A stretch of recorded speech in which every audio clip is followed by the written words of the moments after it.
Durante mucho tiempo la humanidad fue muy vulnerable a las enfermedades infecciosas.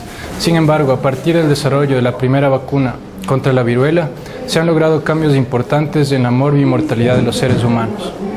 De ahí la importancia y relevancia de conocer las vacunas. Acompáñanos al conocimiento de esta sustancia. ¿Qué es una vacuna? Una vacuna es una sustancia compuesta por una suspensión de microorganismos atenuados o muertos que se introduce en el organismo para prevenir y tratar determinadas enfermedades infecciosas. Una vacuna estimula la formación de anticuerpos, con lo que se consigue una inmunización contra estas enfermedades. Existen distintas vías de administración de una vacuna. Una vía subcutánea, una vía intramuscular, intradérmica, oral o intranasal en algunos casos.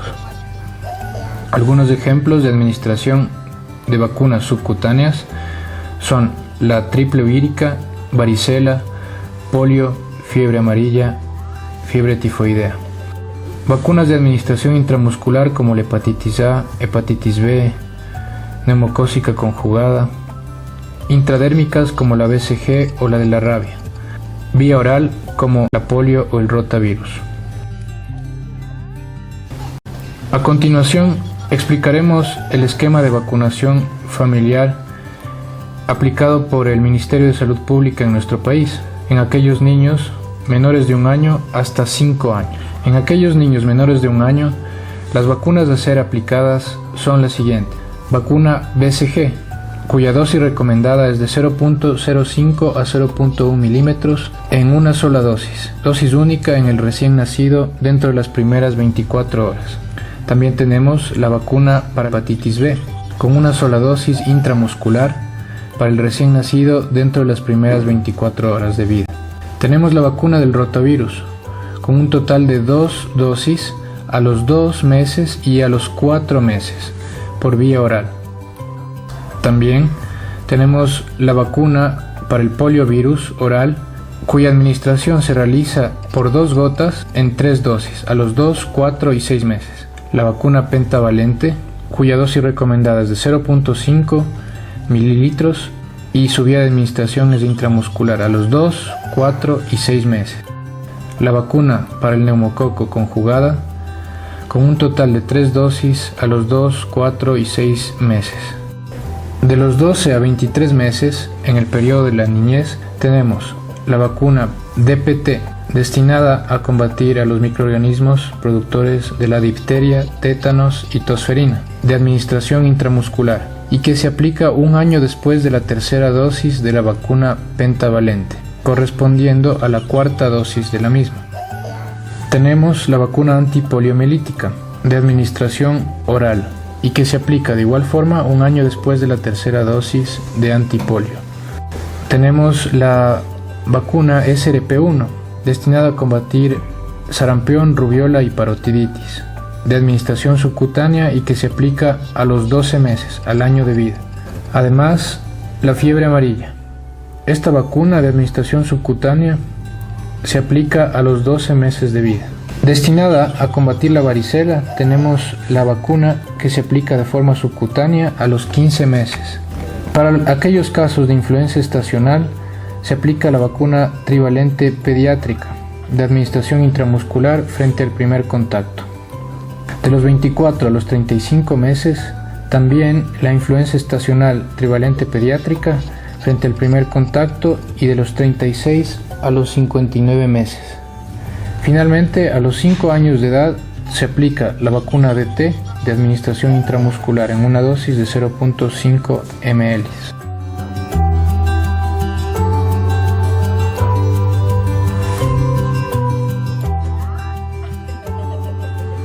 El mantenimiento de la cadena de frío es todo el proceso de transporte, conservación, manipulación y almacenamiento fundamental para asegurar el éxito de la vacunación, el cual debe respetar y hacer cumplir las normas recomendadas por el laboratorio fabricante.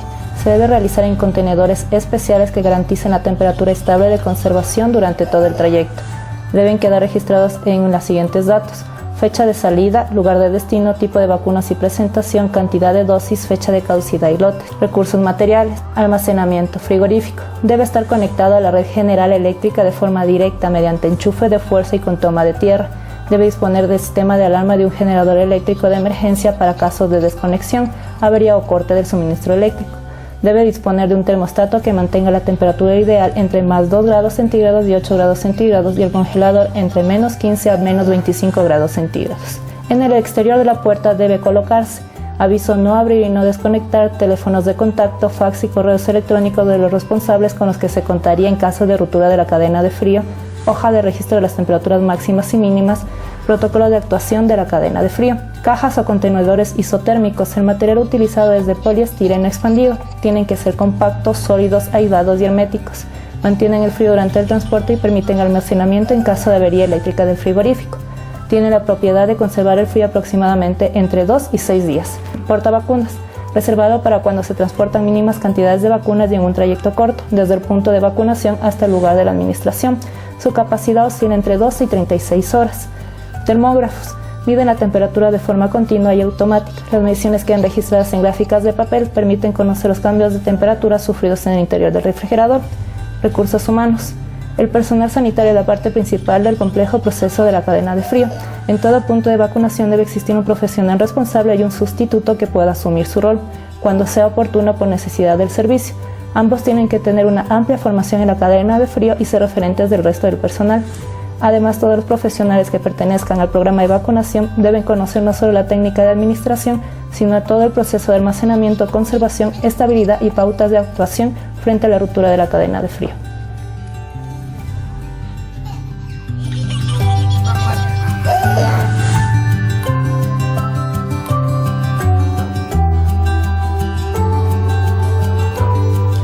Las vacunas son muy seguras, puesto que la probabilidad de producirse un efecto no deseado de importancia es tan baja que en condiciones normales no debe influir sobre la decisión de vacunar o no.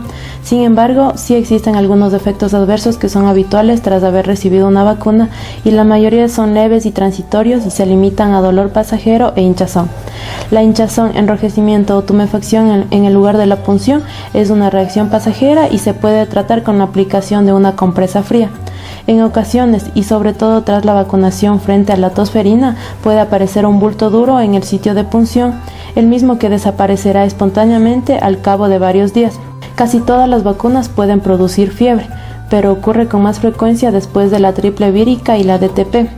En el caso de la triple vírica, la fiebre suele aparecer de 4 a 15 días luego de la vacunación. Si el niño presenta fiebre, se recomienda llevar a cabo medidas físicas como tenerlo en casa con poca ropa, darle un baño largo o colocarle pañitos de agua tibia. Si no cede con estas medidas, se recomienda administrar paracetamol según la dosis recomendada por su médico.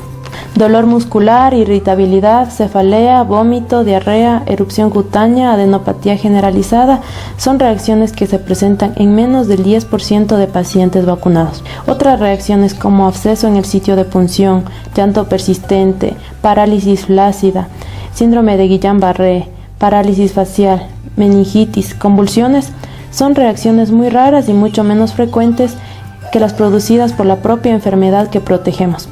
Ante todas estas reacciones adversas, se debe consultar inmediatamente al médico.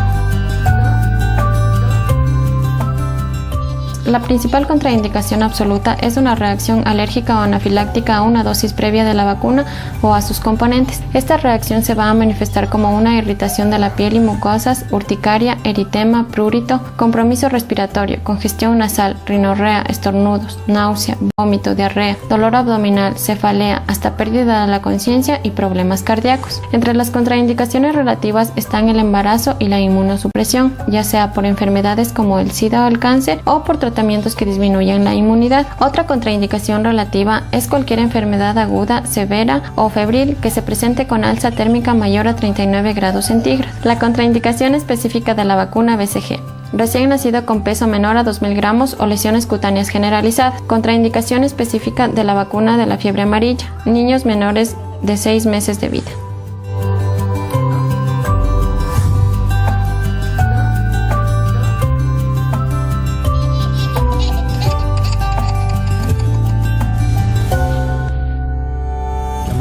vacunas. Pueden provocar algunos efectos colaterales que vale la pena conocer para no asustarse si aparecen. Entonces, a continuación vamos a ver los principales efectos de las vacunas por las que las madres comúnmente acuden al médico. Como primer punto vamos a hablar sobre la aplicación de la BCG. Esta vacuna, esto es cuando va a presentar una inflamación en un ganglio linfático único. El 95% de las costras se presenta en la región axilar y tiene el nombre de BCG-itis. También es importante nombrar otro tipo de vacunas que son las más comunes, que van a ser propias del sitio de administración, que va a ser intramuscular. La primera lesión que se va a presentar va a ser una pápula. El tiempo que va a durar esta va a ser entre 15 y 30 minutos después de la vacunación y que va a ser de tipo edematoso. El segundo tipo de lesión que se va a presentar va a ser 2 semanas a 3 semanas posterior a la vacunación y va a ser una lesión roja como una mancha, la cual se va a llamar mácula. Esta misma lesión entre la tercera y cuarta semana vuelve y provoca una induración. Como tercer punto, para entre la cuarta y sexta semana post vacunación va a aparecer una pequeña masa celular redonda abultada que llamaremos nódulo. Esta también va a aparecer con un holo eritematoso rojizo que va a aumentar de tamaño entre la semana 1 y 2. La cuarta lesión va a ser una secreción serosa de tipo ulcerada. Como quinta lesión vamos a ver que esta va a formar una costra entre la sexta y la 12ª semana posterior a la vacuna, que finalmente va a formar una cicatriz queloide que tiene un tamaño menor de 1 centímetro de diámetro y que es la que todos llevamos en nuestro brazo por el resto de nuestras vidas. Y entonces, ¿cuándo la madre realmente debe de acudir al médico? ¿Cuándo debe asustarse? Que se van a presentar con dolor, hinchazón y enrojecimiento, y como van a ser la hepatitis B y la pentavalente principalmente, que son las principales implicadas en este tipo de efectos adversos.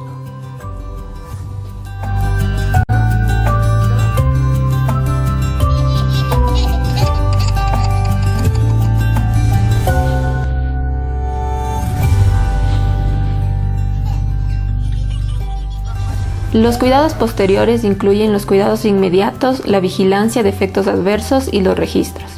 Después de la vacunación, cuidados inmediatos, cubrir la zona de punción con una bolita de algodón que puede retirarse pocos minutos después. Hacer presión suave 1 minuto, desechar todos los materiales usados de forma segura siguiendo los protocolos establecidos, informar y programar cuándo debe volver para una nueva vacunación, recomendar que permanezca al menos 30 minutos en observación en la sala de espera para detectar posibles reacciones adversas inmediatas. El paracetamol no debe recomendarse de forma rutinaria con el propósito de prevenir posibles reacciones. Puede usarse para tratar la fiebre mayor o igual a 38 grados centígrados si se presenta. Los registros se deben llevar en la historia clínica y en la cartilla vacunal, donde debe consignarse la fecha, vacunas administradas, fabricantes y lotes de las mismas, y la identificación del centro y profesional. Las madres se preguntan si el brazo o la pierna de mi hijo está inflamado, caliente y rojo, ¿qué debo hacer? Puede poner una toalla mojada fresca sobre la parte molestada. Por ejemplo, en la vacuna BCG se recomienda mantener esta zona seca, descubierta y no aplicar alcohol, cremas o desinfectantes. Si se moja durante el baño, secar suavemente. En la vacuna pentavalente, para el dolor se recomienda aplicar paños fríos y si aparece fiebre, administrar paracetamol en la dosis recomendada por su pediatra y ofrézcale pecho con mayor frecuencia.